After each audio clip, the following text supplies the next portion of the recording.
Alright, today we're going to be going over the QuickTrach airway device. Basically what we have here is a training mannequin. It's supposed to simulate a throat.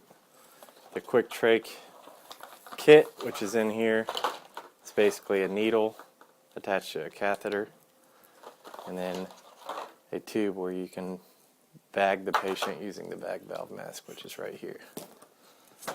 So this would be used in, usually, most often it's used in trauma scenarios where the patient has facial injuries and you're unable to get a regular airway in through their mouth.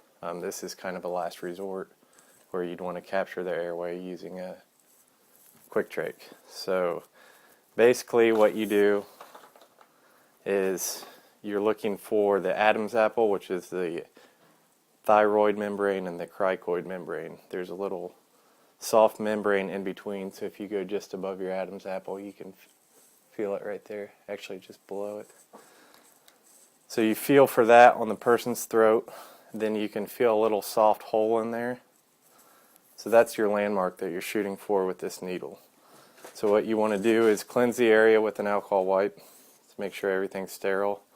You want to insert the needle at 90 degrees once you find your landmark, which is going to be kind of hard to push in, obviously, because you're going through a pretty tough membrane there. Once you get it in, you want to switch the needle to 60 degrees and advance.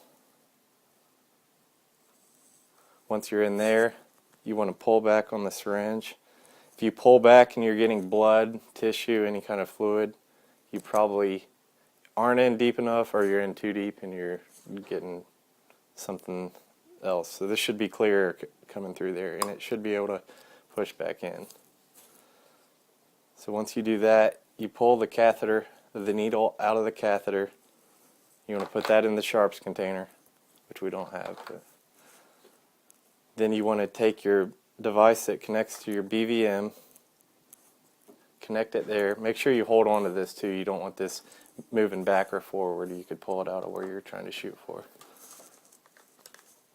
Once you connect your bag valve mask, this is usually done with two people, you want to squeeze on the bag and you can ventilate the patient this way.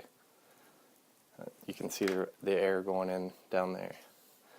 So once you get this in, you definitely want to get your stethoscope out, check your lung sounds, make sure you're getting air movement into the lungs, like I said. But if you get air in your catheter or in your syringe, then you should be good to go. If you're getting blood and stuff like that, you're probably not in the right spot.